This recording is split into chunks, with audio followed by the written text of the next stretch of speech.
Hello friends. What if the Black Wolf's greatest battle wasn't against an enemy, but against the secrets hidden within the shadows? Welcome to Part 6, where powerful enemies, dangerous missions, and shocking revelations begin to change everything. Before we begin, make sure to like, share, and subscribe. Let's get started.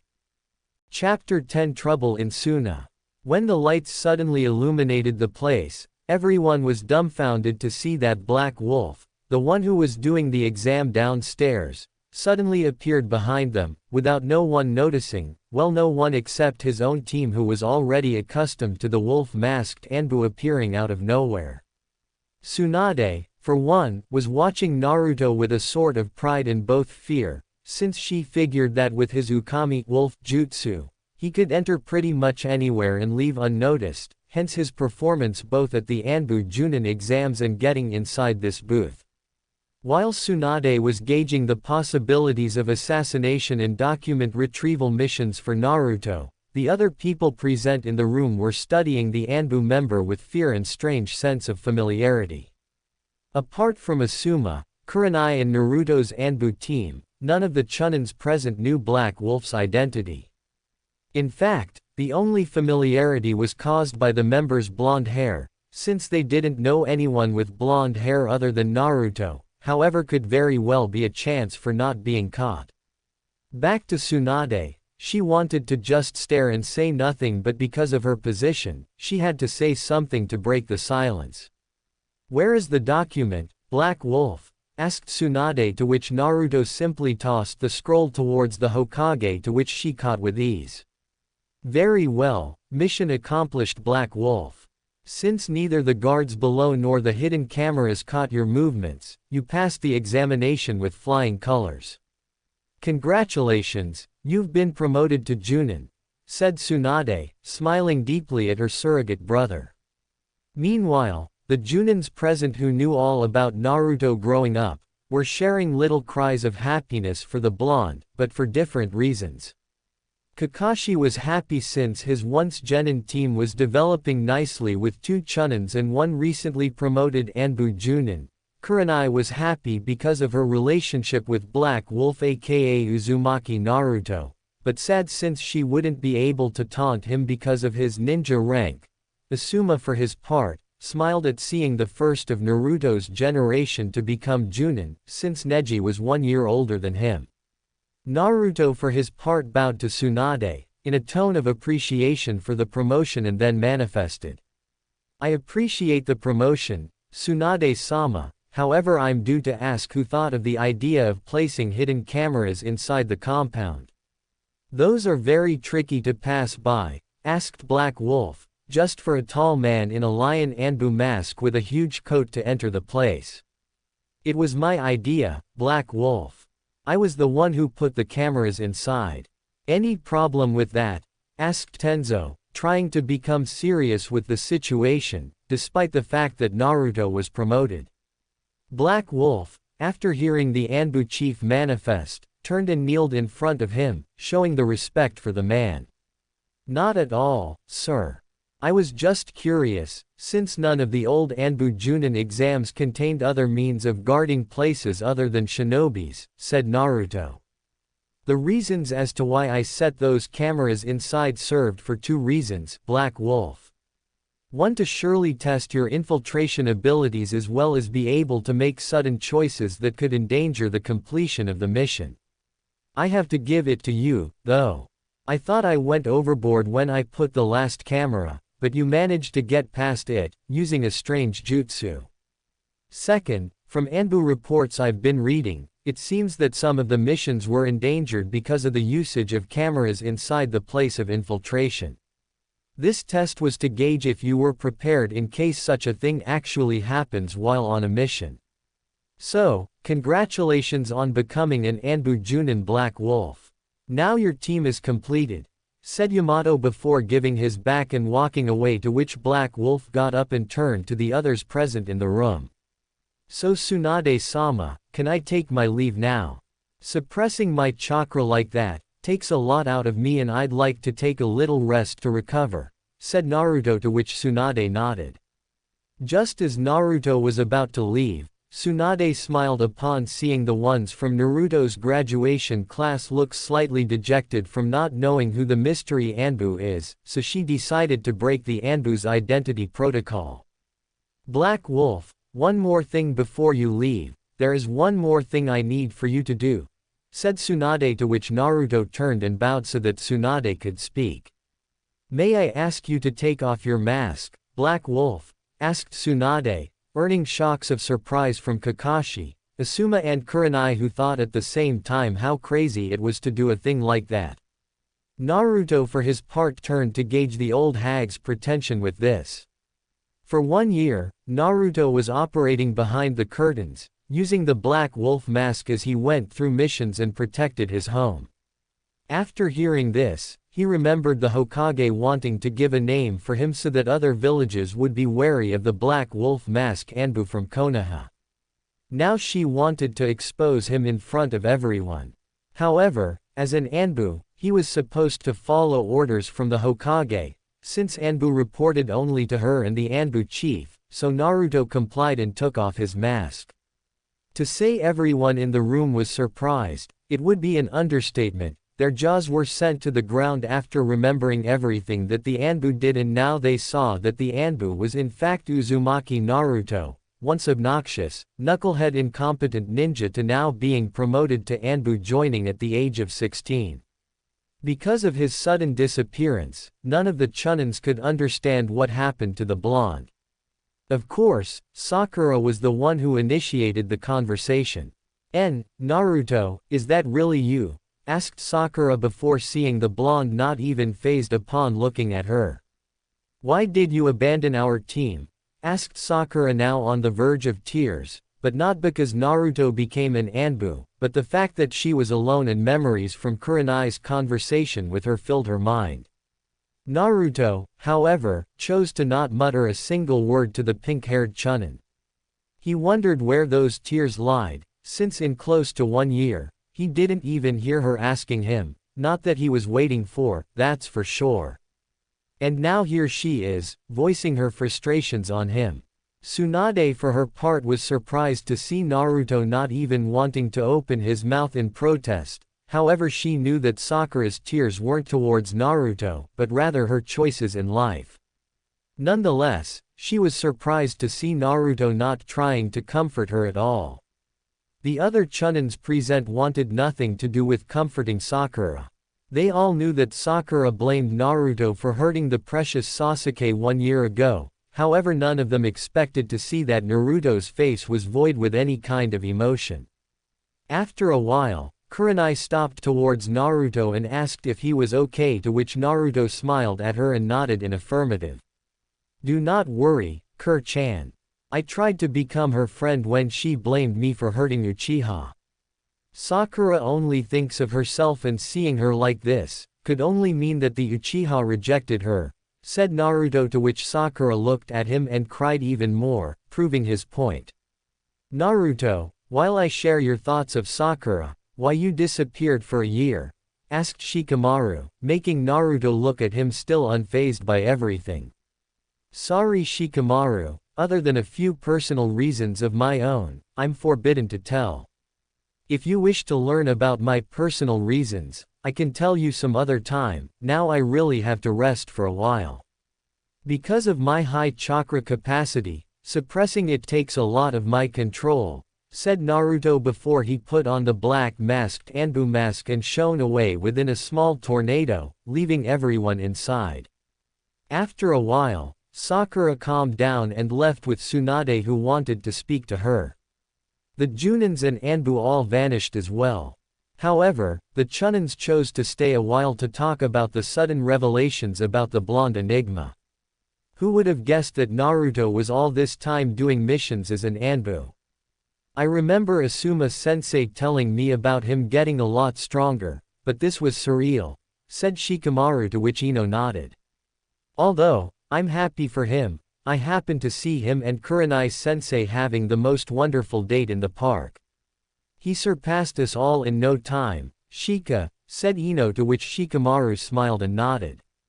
Come on, Ino. We have to meet our team at the barbecue place in 30 minutes, let's go, said Shikamaru, to which Ino nodded and left together with the pineapple head ninja. Shikamaru, however, was wondering what Naruto said about the reasons for him becoming a part of Anbu. Naruto, just when I thought you showed who you truly are, you do something like this. I wouldn't be surprised if you wanted to play with my mind a little bit, thought Shikamaru, already out of the Anbu HQ. With Tsunade. After arriving at her office, Tsunade went to her chair. Staring at sad Sakura and the resolved face of Shizune, she was more than certain of what to do next. Sakura, I have a long-term mission for you, said Tsunade, making Sakura lift her head to pay attention. I have a request from a village 10 miles from here. It seems that the village's doctor caught a deadly virus and won't be able to attend the community for at least 2 months.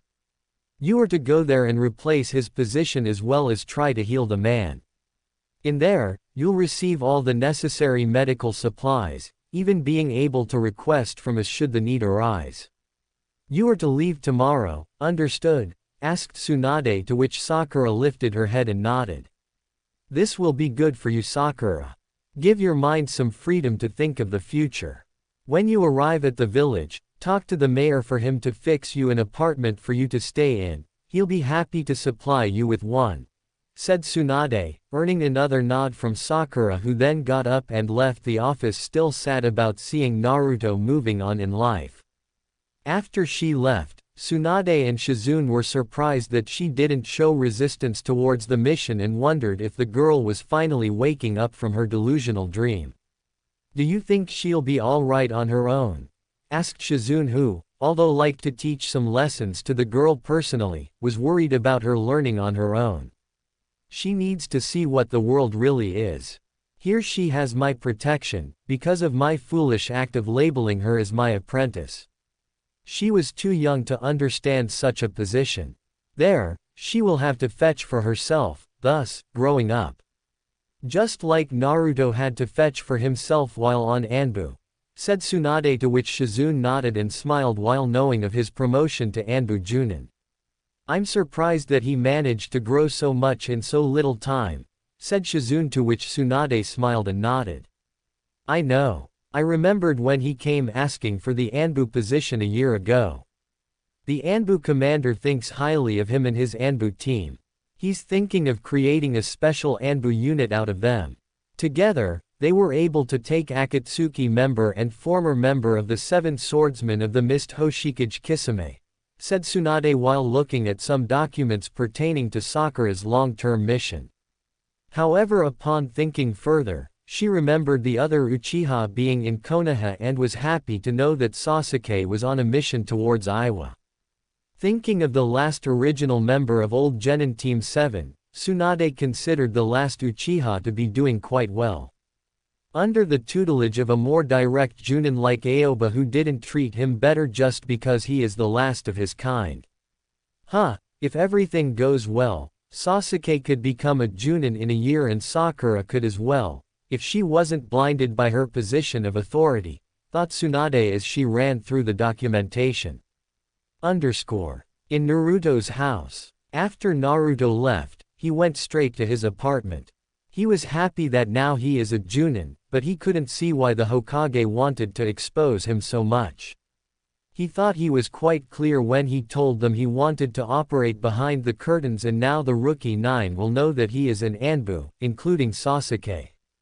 Naruto wasn't stupid enough to believe that the traitor would just sit around and throw his revenge out of the window. Naruto knew that Sasuke wanted power more than anything. Now that he will know of Naruto's position, Sasuke may very well seek him out to battle, and the blonde didn't want to look at his face. After a while, Kurenai appeared slightly worried for her boyfriend. Truth be told, she knew that he didn't want to show his face to his old peers just like that. She knew how collected he was, and it was plainly visible that he was angry at the Hokage for making him do this. Naru-kun, are you okay? Asked Kurenai, to which Naruto looked at her and smiled. I'm fine, is it just that I've been wondering why Tsunade-sama keeps exposing me like that? First, is the bingo book and now the order inside Anbu HQ, replied Naruto, confirming Kurenai's worries. It took me by surprise as well, and I for one can't figure out why she's doing such a thing, said Kurenai, to which Naruto nodded. Now that some knows my identity, it wouldn't take long for word to reach my enemies. After Akatsuki knows about my identity, they will come here with 3 instead of 2 S-ranked missing nins, said Naruto. Kurenai for her part knew about all of this, but sadly all she could do is comfort Naruto. I know, we'll need to think of something to change that. Until you stop becoming an Anbu, your identity needs to be kept in total secrecy, said Kurenai, to which Naruto smiled. A simple henge on my hair color would suffice to my enemies, I guess. But other than this, I suppose I can't change anything else. My black wolf mask is a symbol to me, I can't just use another one, said Naruto, to which Kurenai nodded and smiled. This mask defines who you are, Naruto-kun. It defines your spirit. Of course it wouldn't be fair to use another one. Not only that, but I think Ace would be very disappointed because of that, said Kurenai, to which Naruto smiled. Yeah, and where is that old fur anyway? I can't believe he is chasing one of Hana's dogs again, mumbled Naruto, to which Kurenai giggled at the prospect of seeing a 200-year-old wolf being attracted to a husky.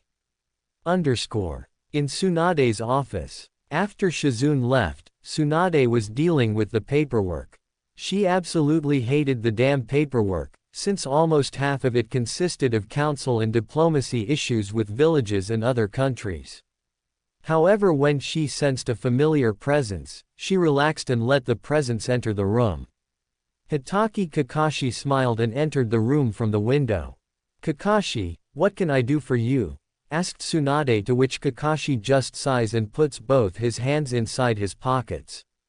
Tsunade-sama, forgive my rudeness here, but I don't understand your intentions as to why you made Naruto take off his mask in front of the rookie 9. Said Kakashi, to which Tsunade smiled, seeing that she got caught. Naruto was downsized his entire life just because of others' hatred towards him. I just thought that showing how people like him could be able to rise in rank if he or she applied hard enough, said Tsunade, not even being able to sense the seriousness of what she did. I see, so you sacrificed the only thing we had against Akatsuki coming here to hunt him, just because you wanted to show his friends that he was an Anbu, said Kakashi, before seeing Tsunade going wide-eyed at the implications of a few knowing his identity. The news of his identity will eventually fall at the wrong people's hand, and when that time comes, he'll be at a very tough spot. We have to make amends to this, Tsunade-sama. The reason as to why we could take Kisame was because they didn't know where Naruto was. If they know that he is an Anbu, they'll be prepared to take him, and worse, they will use his precious person to make him come to them, if necessary, said Kakashi, to which Tsunade sighed, realizing the outcome of what she did. Damn it, I didn't think it like that. We need to summon everyone present who saw him and tell them not to share this information, said Tsunade, to which Kakashi nodded. I'll go alert Asuma and Guy, they will inform the rest, said Kakashi before shushing away. Tsunade, after being left alone, got up from her chair and looked at the village behind her. She didn't think that her actions would cause him damage. She just never wanted for him to become an Anbu, thus, having to hide from everyone. She wanted for him to become a regular Junin and eventually take on a Genin team. Nonetheless, Kakashi was right.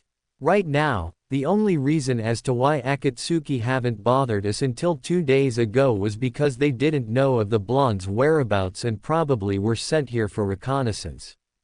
With Akatsuki. After Itachi reported Kisami's death to the leader, pain was indeed thought.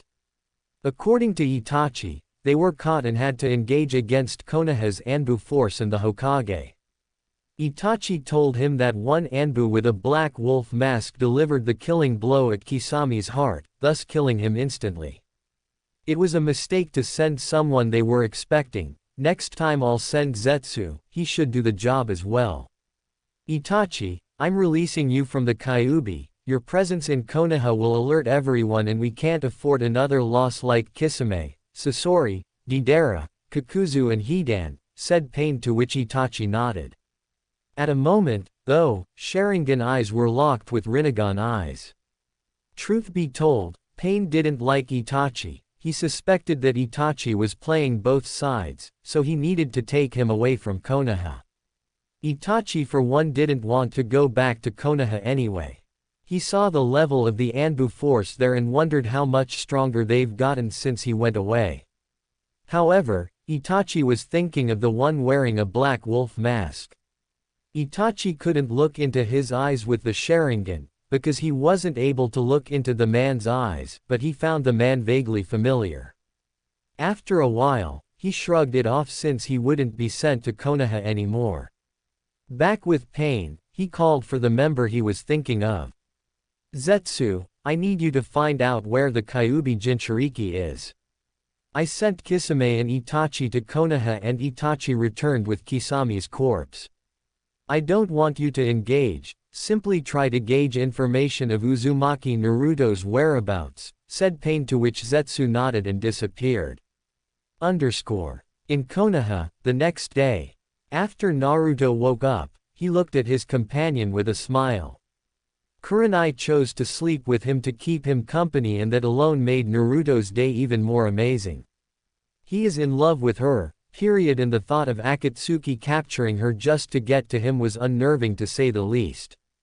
He wondered if such a thing happened and he lost control of himself while trying to rescue her at all costs. The damn fox could take advantage of his fragile state and take over his body in an instant. When Kurenai opened her eyes, she suddenly felt her boyfriend's lips locked with her own in a deep kiss. She loved such a wake-up call from Naruto. After opening her eyes fully, her eyes were locked with her lover's smile upon looking at her and felt a peace. She loved to wake up with him still there with her. However, because of his Anbu schedule, he often had to present to Anbu HQ pretty early. Since the Hokage gave him a day off in recognition for his promotion, he could be with Kurenai all day long. Well, all afternoon, since she would have to train her team in elemental manipulation. I'm so glad to wake up with you, Naru-kun. It's been forever since your last vacation and every day I wake up, you have already left for Anbu HQ, said Kurenai, to which Naruto responded by giving her a deep kiss. I'm sorry, my home. I wanted for so long to just wake up and have breakfast with you, but being an Anbu means having to get up real early, said Naruto, to which Kurenai dismissed it, saying it was okay and that she understood. So how about that breakfast? Asked Kurenai, to which Naruto smiled and got up from the bed. Just wait right here, home. I'll prepare it for us and bring it here, said Naruto, while heading for the kitchen, leaving a smiling Kurenai, since she never had anyone bring her breakfast in bed before. After the most wonderful breakfast, Kurenai and Naruto got ready to relax at the park for a while before Kurenai had to go to her team for training. However, they were interrupted by a knock on the door. When Naruto went to open, he was afraid that the Hokage postponed his vacation because of a mission. However, he relaxed upon seeing Shikamaru and Ino at the door smiling at him, which Naruto found extremely odd, since the last thing he remembered Shikamaru doing was muttering, "Troublesome," all the time. Say, Shikamaru, did Ino-san forced you to wear that smile on your face? Asked Naruto, to which Shikamaru muttered troublesomely and Ino rolled her eyes. After a moment, the group heard a giggle coming from inside the apartment. Kurenai was laughing at Naruto's comment and then Shikamaru's face after hearing it. Of course, the pineapple head Chunin knew that and muttered more troublesome words, wondering if they'd prepared this to mock him. Naruto, I was wondering if we could talk for a while. Kurenai-sensei is welcome to come as well, said Shikamaru, to which Naruto and Kurenai nodded. Suddenly, a puff of smoke appeared next to Naruto and Ace appeared. Can I come as well? I'd like to stretch my legs and Naruto's couch is damn uncomfortable, said Ace, to which Naruto sighed. You're just tired from playing with that husky, shouted Naruto, earning sweat drops from Ino and Shikamaru and a laughing Kurenai. After Naruto's exchange with Ace, to which Shikamaru and Ino were still gauging why the wolf could speak, the five headed to Konoha's public park. When they arrived, the group separated with Kurenai and Ino going closer to the lake while Shikamaru, Ace and Naruto picked up a tree to hang out a bit. While walking, though, Shikamaru was trying to understand why the blonde was acting so peaceful and quiet.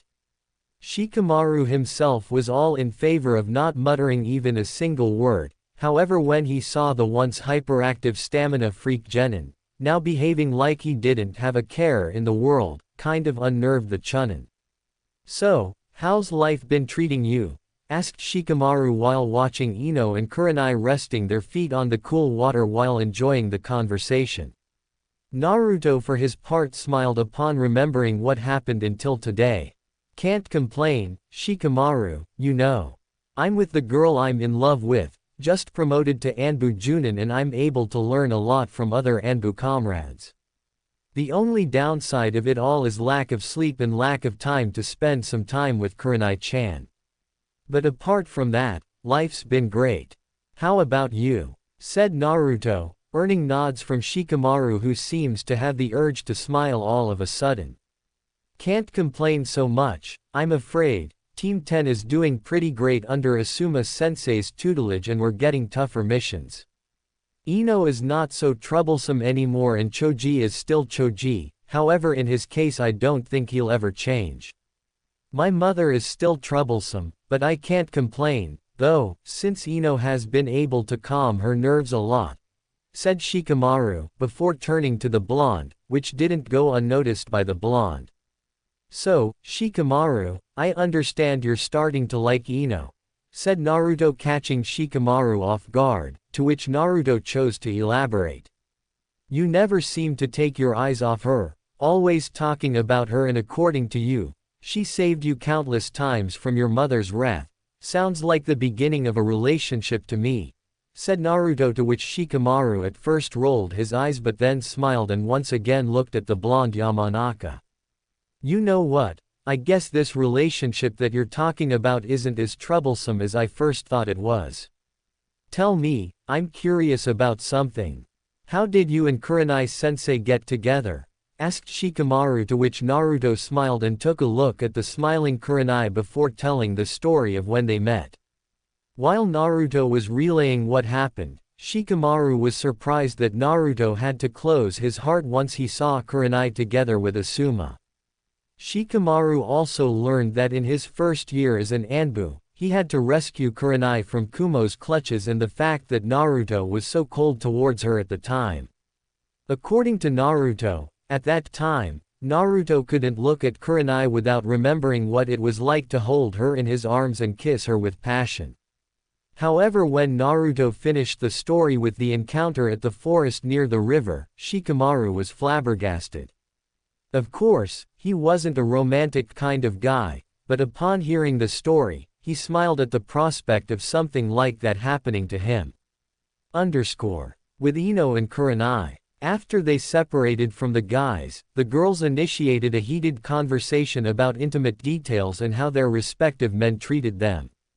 Ino was jealous of what the older woman was telling of what Naruto had done for her, and she wished that Shikamaru returned her love for him. Ino was dumbfounded by the Junin's ability to tell the story in a way as to hook Ino's attention until the very end. You're kidding, Kurenai-sensei.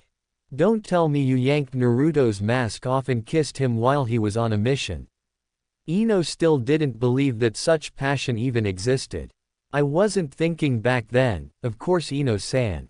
It was just this drive to simply kiss him fiercely, showing Naruto-kun that I wanted to be with him, despite our differences. I can tell he was surprised as hell, however when he returned the kiss, it was nothing short of amazing. I heard Naruto-kun then compared that kiss to a painting that happens to show us kissing while the full moon illuminates the river and the forest, said Kurenai, to which Ino saw hearts all over the place. Ino always was into fairy tales even though in her world, such a thing never did happen. However, she found that Kurenai and Naruto's story got pretty close to one. So tell me Ino, did Shikamaru return your affections yet? Asked Kurenai, smiling, catching Ino by surprise since she never said anything. Little did she know that Kurenai saw her trying to take a glimpse at the pineapple head Chunin for quite some time. How do you know that I like him, Kurenai-sensei? I didn't say anything, asked Ino, to which Kurenai smiled. I made Junin remember that, and the fact that you've been looking at him on occasions pretty much gave me the hint, said Kurenai, to which Ino blushed and looked down in defeat from being caught. Don't be like this, Ino-san. It's no shame to like someone. Have you told him yet? Asked Kurenai, before receiving a negative response from Ino. No, however I've been trying to send him signals on occasions, however I don't know if he likes me or not. Shikamaru is very smart and I can tell he understood my signals, so that means that maybe he's not interested in me, mumbled Ino in sadness, to which Kurenai sighed, remembering trying to have the strength to tell Naruto how she felt, but then when she gathered the courage to do it, it all worked rather well to say the least. Ino-san, trust me, I've been in this situation before and I can tell it isn't going to end until you tell him. The reason as to why I wasn't together with Naruto for a while was because I didn't have the courage to face the situation, however when I chose to face it, it all worked well in the end and me and Naruto-kun are together happier than ever, said Kurenai, to which Ino smiled and nodded, while regaining her confidence on earning the love of Shikamaru in the near future. With Naruto and Shikamaru. Back to Naruto and Shikamaru, both of them were relaxing below a tree when suddenly an Anbu arrived with orders from the Hokage to Naruto. Black Wolf, collect your gear, your team has been summoned to the Hokage's presence at once, said the Anbu, to which Naruto nodded and got up from his nap, earning a troublesome reply from Shikamaru.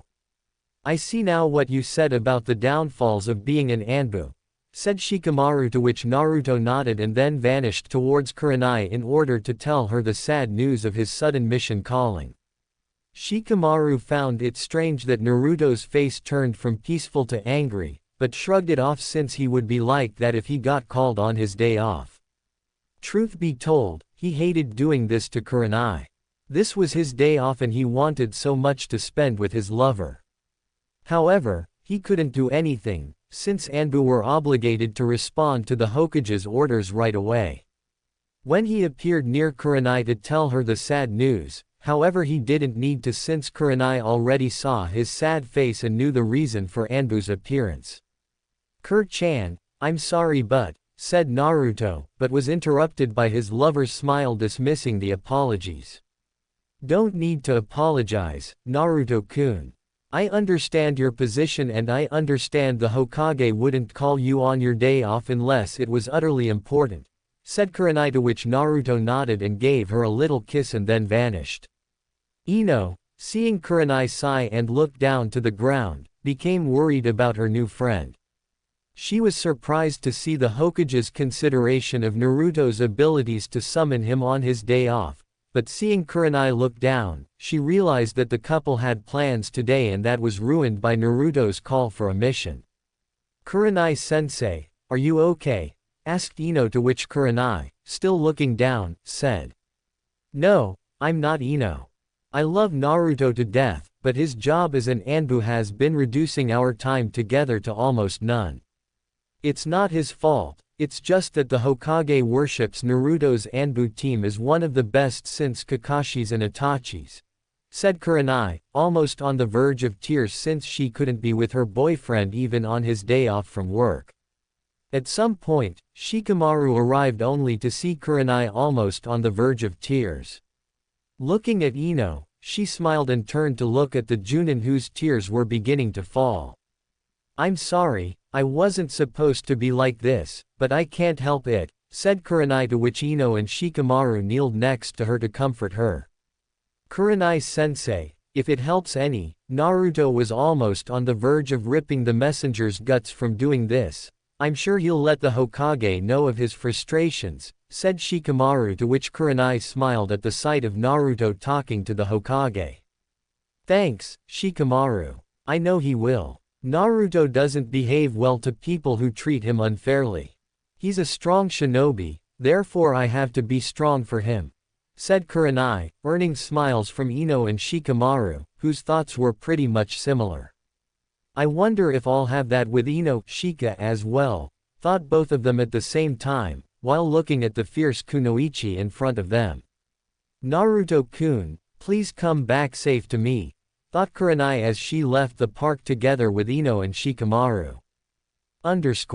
With Naruto. While going towards his apartment in order to collect his gear, Naruto was furious at Tsunade for doing this to him and Kurenai. He wanted so much to spend some time with her, and he knew that his lover wanted to be with him as well. Upon arrival, he concluded that he'll request at least 2 days off after this mission for compensation. After gathering everything, Naruto stopped for a while and looked at his black wolf mask. This mask has been his companion for almost 2 years now. He remembered what Kurenai said to him about the mask being his spirit, and therefore giving it up wouldn't be fair to him and Ace. Speaking of his wolf partner, he was looking at the wandering Naruto with a heavy sigh on his face. He understood how much Naruto loved this Kurenai person and how he must be feeling right now. He knew by looking into Naruto's eyes, that doubt was all over the place, and Ace found it plainly reasonable to be in doubt right now. He dedicated his life to protecting Konoha as an Anbu, but by doing so, his team ended up being one of the best among the Anbu teams, therefore they're called more times than the others. Back to Naruto, he put on his mask and charged towards the Hokage's office with speeds peculiar to Ace, to which the wolf smiled since he knew the blonde would like to have a word with the Hokage before his team arrived. At the Hokage's office. After issuing the order to call Naruto's team for a mission towards Suna, Tsunade knew that Naruto would show his discontent towards being called on his day off, but she had no choice. This mission was considered S-class, and out of all of Konoha's teams, only Anbu Team 5 had the abilities to deal with this situation. Suddenly, she was caught from her wonders, when someone sunshined inside her office. Recognizing the mask, the blonde Hokage knew who the person was and was a little surprised to see him 30 minutes early. Clearly not a good sign, thought the Hokage. Tsunade-sama, may I have a word with you? Asked Naruto, not even bothering to take off his mask, to which Tsunade turned to speak. Naruto, before you say anything, I know that you're displeased about being called on your day off, and I promise that once you arrive, I'll give you 3 days off. However, this mission requires your team's abilities to deal with, said Tsunade, to which Naruto nodded, but spoke anyway. I understand. However, I'm not displeased simply because it was my day off. I don't care about having time to rest. I care about spending time with Kurenai, and it kills me to tell her that I'm not able to spend time with her, whispered Naruto, to which Tsunade smiled at the boy's first emotional display in nearly 2 years. I understand, Naruto, and I'll assure her that you'll have your 3 days off after your return. However, let's wait for your team to arrive before giving the mission's details, said Tsunade, to which Naruto nodded and went towards the nearest wall to wait there for his team, to which Tsunade smiled and returned to her paperwork duty. After a while, Baron Hawk arrived, followed closely by Yugo, who upon arrival, turned to look at Naruto, seizing him up once more, making Naruto very angry since he wouldn't be able to be with his girlfriend plus having to stand Yugo's flirting with him.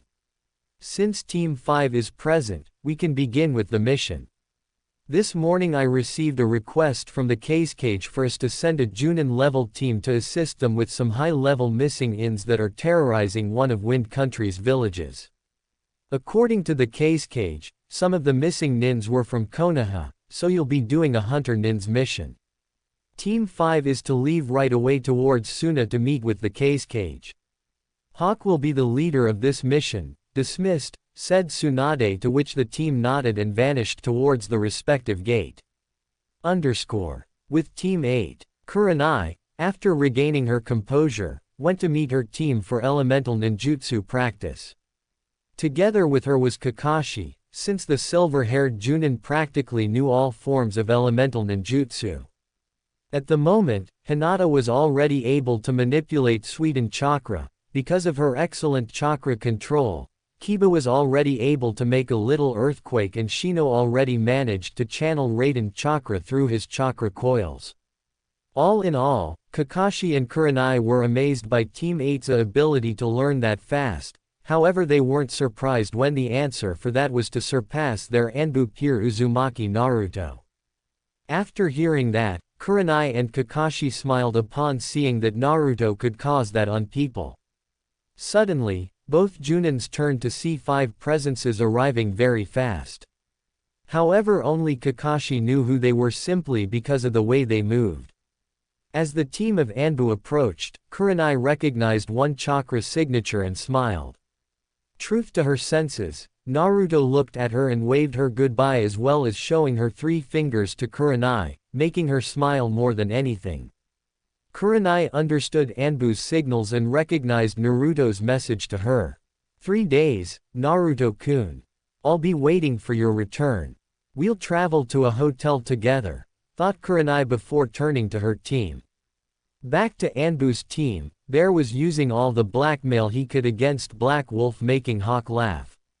However, Yugo was furiously jealous at Kurenai for dating Naruto.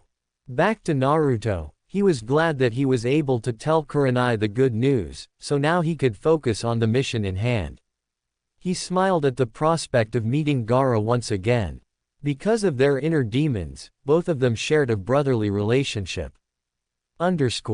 With Zetsu. 10 miles from Konoha's border, Zetsu was approaching the village in order to gauge Uzumaki Naruto's whereabouts.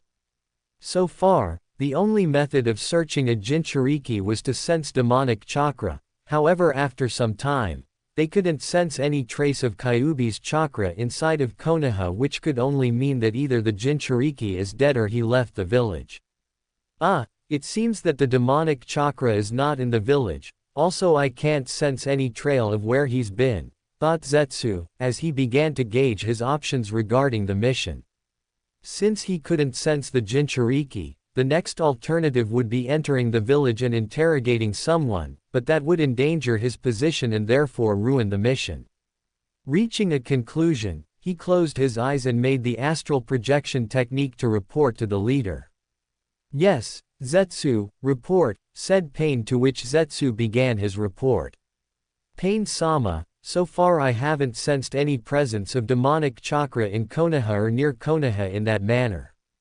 Therefore, either he's dead or left the village, said Zetsu, leaving time for the leader to think about the report. He being dead is not a possibility since we'd be aware of that the minute it happens. However, the possibility of him being a missing nin is not impossible. Konoha treated him like they would treat the Kyuubi, therefore he could have left. Nonetheless, you cannot risk entering the village. Return to your old duties, Zetsu. Find the Hachibi 8 Tails.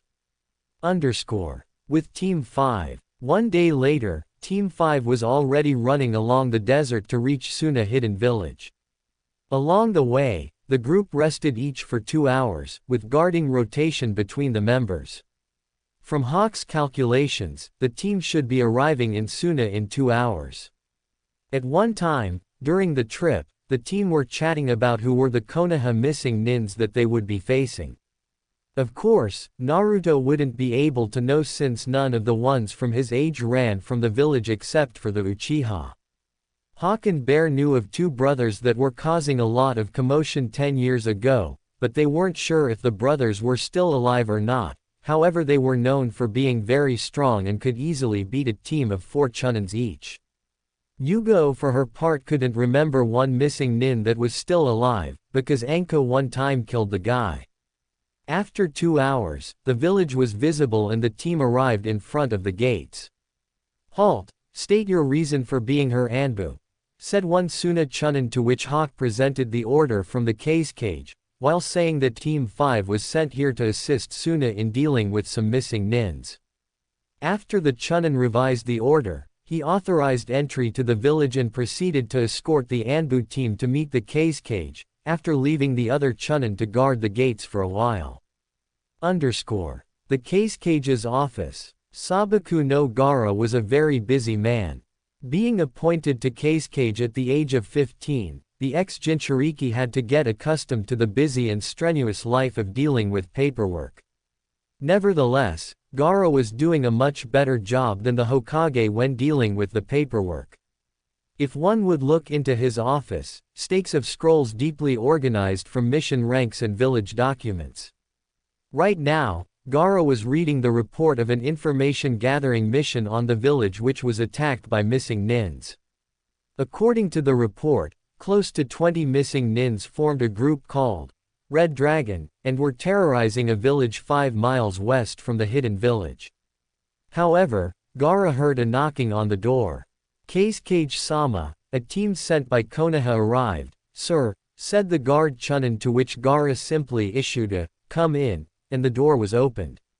When the door opened, Gaara was surprised that Konoha sent a team of Anbu to deal with the problem at hand. However, when he looked at one with the black mask, he was suspicious of the apparently blonde man kneeling in front of him.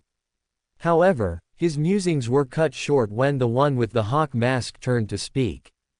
Konoha's Anbu Team 5 presenting for assistance Kazekage-sama, presented Hawk, to which Gaara nodded, but first he needed 2 more people present. "Izumo, call Tamari and Kankuro here immediately," shouted Gaara, to which Izumo nodded and vanished in order to find the rest of the Hokage's siblings. After Tamari and Kankuro arrived, mumbling words like being interrupted while performing their duties at the village. Tamari and Kankuro took up both of them to teach Suna's next generation of shinobi so that no one would sneak up on them in the future. However, when both of them were interrupted by the Kazekage for a meeting, they weren't very pleased about it. However, both of them, as well as Gaara, were suspicious of the black wolf-masked Anbu, from seeing his blonde hair. "So, now that the team is completed, I'll relate the mission," said Gaara as he began to tell the team the details. When the report was over, Gaara dismissed the Anbu team and handed to each of them a key for a hotel room to sleep and begin the mission tomorrow. Now at the hotel, each member of the team entered their respective rooms and took off their respective gears. Naruto at least appreciated the rest because of the travel. "Man, I wished Kurenai was here with me to rest," wondered Naruto as he entered the bathroom for a little bath. As the water reached Naruto's body, he was relieving all the tension he pretty much bottled up since leaving Konoha. It wouldn't make sense to dwell on it. After one very long bath, Naruto exchanged for some comfortable clothes and decided to just lie down a bit. After seeing the Sabaku siblings again, Naruto didn't want to make his presence known. Naruto knew that should he show himself, there would be a long questionnaire about his life since the Ikibi, one-tailed demon, withdrew, and truth be told, he didn't want to tell. Little did he know, however, that the Kazekage planned to make a visit to him soon. With Yugo. After a long shower, her mind wondered about having a shower with the blonde, and that thought alone made her shiver in delight. She blamed Kurenai for being such a good storyteller, and now she was imagining every bit of the story, however, replacing herself with Kurenai on top of Naruto. She was imagining Naruto taking advantage of her the most savage way possible, and thus she began to pleasure herself. However, the good part of her remembered that Naruto was her best friend's boyfriend, therefore, trying to get her way with him would be wrong. Yugo was devastated upon seeing her ex kiss another woman, and truth be told, she couldn't do the same thing with Naruto and Kurenai. She was totally supportive of their relationship to break them up like that. However, she realized now that she already tried to make a pass at the blonde while on their trip, but he never cared or chose not to, in preservation of her friendship with his girlfriend. But while her good side was preoccupied with what could happen, her bad side almost had an orgasm while imagining the blonde doing to her like how he did to Kurenai. "Damn it, I can't be like this, but Naruto is so hot, I can't take this much longer. Thought Yugo was already on the verge of losing her mind because of Uzumaki Naruto. With Naruto. Back when Naruto was about to sleep for the day, a knock was heard, to which Naruto snarled since no one would let him have 1 minute of rest. When Naruto asked who it was, he was surprised to hear Gaara's voice asking for permission to enter. Seeing that his plan backfired, he opened the door and let the Cage enter his room. "So, hello Naruto, long time no see," said Gaara, to which Naruto responded with a nod and went back to bed, this time just to sit. Seeing the blonde giving his back to Gaara, the Sabaku Hokage wondered what was wrong with the always cheerful blonde. "Gaara, sorry for not presenting myself back at your office, I was just a bit tired," said Naruto, to which Gaara once again became worried. "Since when do you even get tired?" asked the Cage, afraid that the Kyuubi was out of Naruto's body just like Shukaku was out of his. "Before you think Kyuubi isn't inside me anymore, don't. The bastard is still there. Being an Anbu means doing missions almost 24/7. I don't have enough time to recover, nowadays," said Naruto, earning a nod from the Cage. "So, I take it you don't want to talk about it, then," concluded Gaara, earning an apologizing nod from Naruto, who mumbled that he was so damn tired that he deserved one good night's sleep, to which Gaara understood and left the room. "Oh, and Gaara, please don't tell Tamari-san and Kankuro that I'm here, okay? At least not until the end of the mission," said Naruto, to which Gaara shrugged it off and nodded in affirmative, before leaving the blonde. After the Cage left, Naruto literally jumped towards the comfy bed of the hotel and just let gravity close his eyes, since he was already sleeping, which proved to be one bad mistake. While he was sleeping peacefully, the fox was preparing one big headache for him to overcome. "Get ready Naruto. You seem to be holding up my killing intent for quite some time, but this time you'll not be able to overcome it." "Coo," laughed Kyuubi as he began to gather his chakra for one good demonstration to the blonde. Needless to say, Naruto would not be able to have his well-deserved rest after all. That's it for Part 6. If you enjoyed this story, don't forget to like, share, and subscribe for more Naruto What If stories. And comment below, what do you think the Black Wolf will discover next? See you in the next video.